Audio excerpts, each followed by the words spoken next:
Comment donc Jésus répond-il à notre foi? En nous envoyant le Saint-Esprit, non pas de temps à autre, ni comme un don spécial. Car rappelez-vous que la relation qui existe entre le cep et les sarments est une relation constante, journalière. Et si cette relation était interrompue, le sarment mourrait. La sève ne circule pas pendant un moment pour s'arrêter ensuite et recommencer à circuler un moment après. La sève circule sans arrêt, du cep au sarment. Et de la même manière, Jésus, mon Seigneur, désire que je prenne cette position bénie et que jour après jour, heure après heure, pas à pas, dans tout ce que j'ai à faire, je me tienne devant lui dans un sentiment de totale impuissance, sachant que je ne connais rien, que je ne suis rien, que je ne puis rien. Étudiez ce mot « rien ». Vous chantez quelquefois ce cantique, oui, perdre sa propre vie, consentir à n'être rien. Mais avez-vous réellement étudié ce mot? Avez-vous prié chaque jour? Avez-vous adoré Dieu à la lumière de ce mot? Connaissez-vous la bénédiction que renferme ce mot « rien » ? Si je suis quelque chose, Dieu n'est pas tout. Mais si je ne suis plus rien, Dieu peut devenir tout. Et l'Éternel peut se révéler pleinement en Christ. C'est la vie la plus haute. Nous avons besoin de n'être rien.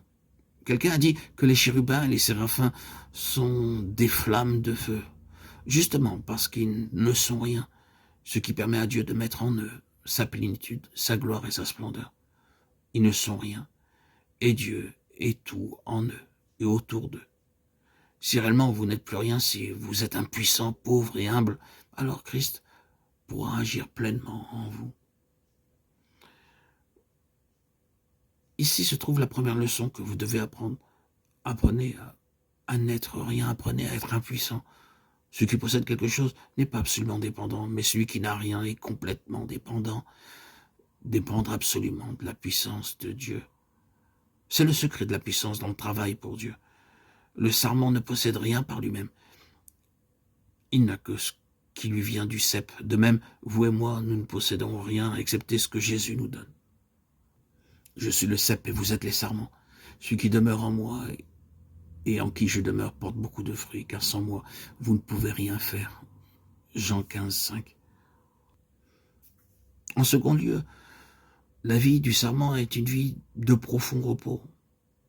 Si ce petit sarment pouvait penser, s'il pouvait sentir, s'il pouvait parler, ce sarment de la vigne, ou bien l'un des sarments d'un des millions de ceps que nous avons dans de nombreux pays, en particulier en France, et si nous pouvions lui dire « Petit sarment, je désire que tu me dises, je désire apprendre de toi, comment je puis être un sarment du divin cep ?» Que répondrait-il? Le petit sarment murmurait « Je sais que vous, les hommes, êtes intelligents et que vous pouvez faire des choses merveilleuses. Je sais que vous possédez une grande force et beaucoup de sagesse.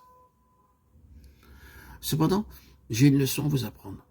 Malgré tous vos efforts et votre activité au service de Christ, vous ne prospérerez jamais. Ce dont vous avez besoin, en premier lieu, c'est de vous reposer sur le Seigneur. Et c'est ce que je fais. Depuis que j'ai poussé, des années se sont passées. Tout ce que j'ai eu à faire pendant toutes ces années, c'est de me reposer sur le cep. Quand le printemps vient, je n'éprouve aucune anxiété. Le cep verse sa vie en moi, afin que je puisse produire bourgeons et feuilles. Et quand vient l'été, je n'ai aucun souci. Au milieu de la chaleur, le cep m'apporte l'humidité qui me permet de garder ma fraîcheur. Au temps des vendanges, quand le propriétaire vient pour cueillir les grappes, je n'ai aucun souci. Si le raisin n'est pas bon, le propriétaire de la vigne ne me blâmera pas le sarment, mais le cep. Si tu désires être un sarment du divin cep, Jésus-Christ, mets en lui ta confiance, ton espérance.